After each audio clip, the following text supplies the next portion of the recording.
Morning, everybody. I'd like to talk about a couple of things today, but the first thing is water. Now, I see you've all been enjoying the water that's been provided for you here at the conference over the past couple of days, and I'm sure you all feel that it's from a safe source.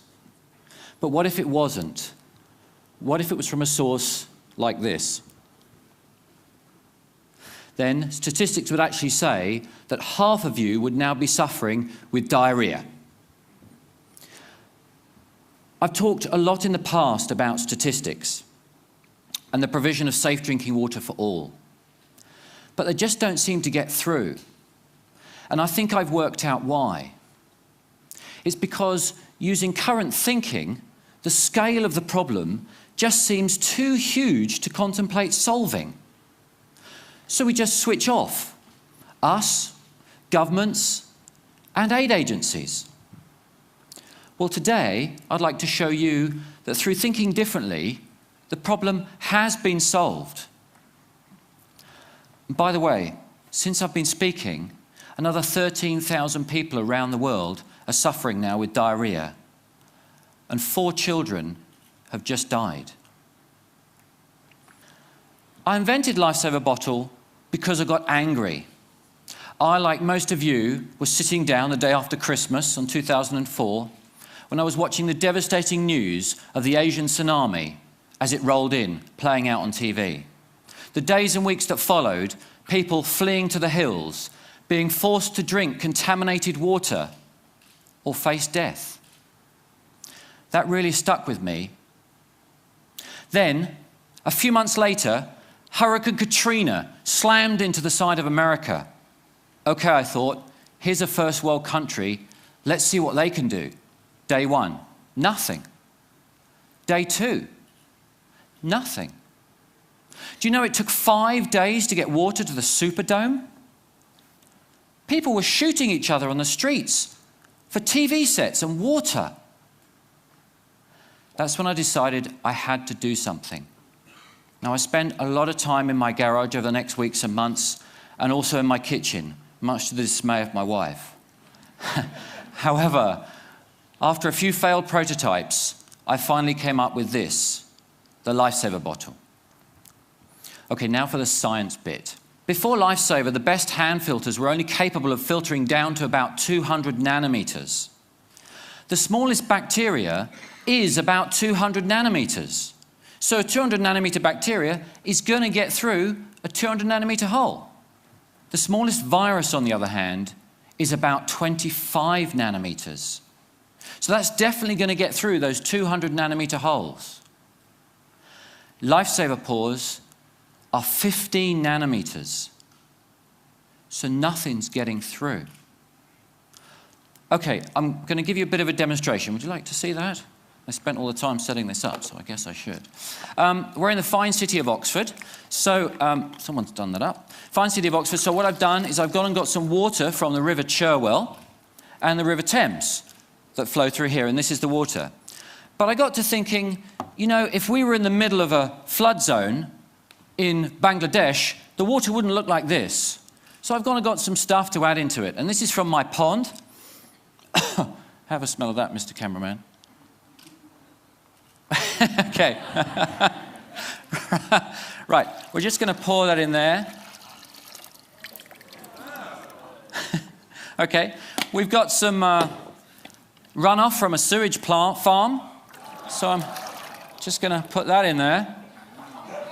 Put that in there, there we go. And some other bits and pieces. Chuck that in there. And I've got a little gift here from a friend of mine's rabbit. So we're just going to put that in there as well. Okay. Now, the Lifesaver Bottle works really simply. You just scoop the water up. Today I'm going to use a jug just to show you all. Let's get a bit of that poo in there. That's not dirty enough. Let's just stir that up a little bit. Okay. So I'm going to take this really filthy water and put it in here. Do you want a drink yet? Okay, there we go. Replace the top. Give it a few pumps, okay? That's all that's necessary. Now, as soon as I pop the teat, sterile drinking water is going to come out, and I've got to be quick. Okay, ready? There we go. Mind the electrics. That is safe, sterile drinking water. Good. There you go, Chris.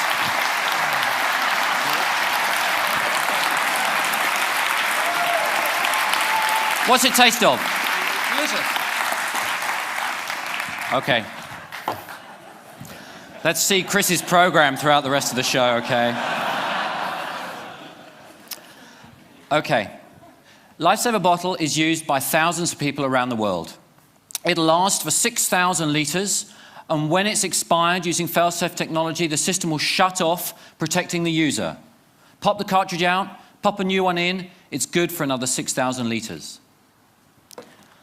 So let's look at the applications. Traditionally in a crisis, what do? We ship water. Then, after a few weeks, we set up camps. And people are forced to come into the camps to get their safe drinking water. What happens when 20,000 people congregate in a camp? Diseases spread. More resources are required. The problem just becomes self-perpetuating. But by thinking differently and shipping these, people can stay put. They can make their own sterile drinking water and start to get on with rebuilding their homes and their lives. Now, it doesn't require a natural disaster for this to work.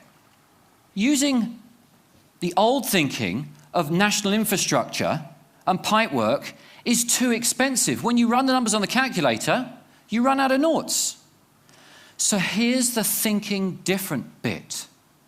Instead of shipping water and using man-made processes to do it, let's use Mother Nature. She's got a fantastic system. She picks the water up from there, desalinates it for free, transports it over there and dumps it onto the mountains, rivers and streams. And where do people live? Near water. All we've got to do is make it sterile. How do we do that? Well, we could use a lifesaver bottle, or we could use one of these. The same technology in a jerry can. This will process 25,000 litres of water. That's good enough for a family of 4 for 3 years. And how much does it cost? About ½ a cent today to run. Thank you. So by thinking differently and processing water at the point of use, mothers and children no longer have to walk 4 hours a day to collect their water. They can get it from a source nearby. So with just $8 billion, we can hit the Millennium Goals target of halving the number of people without access to safe drinking water. To put that into context, the UK government spends about £12 billion a year on foreign aid. But why stop there? With $20 billion, everyone can have access to safe drinking water. So the 3.5 billion people that suffer every year as a result, and the 2 million kids that die every year, will live. Thank you.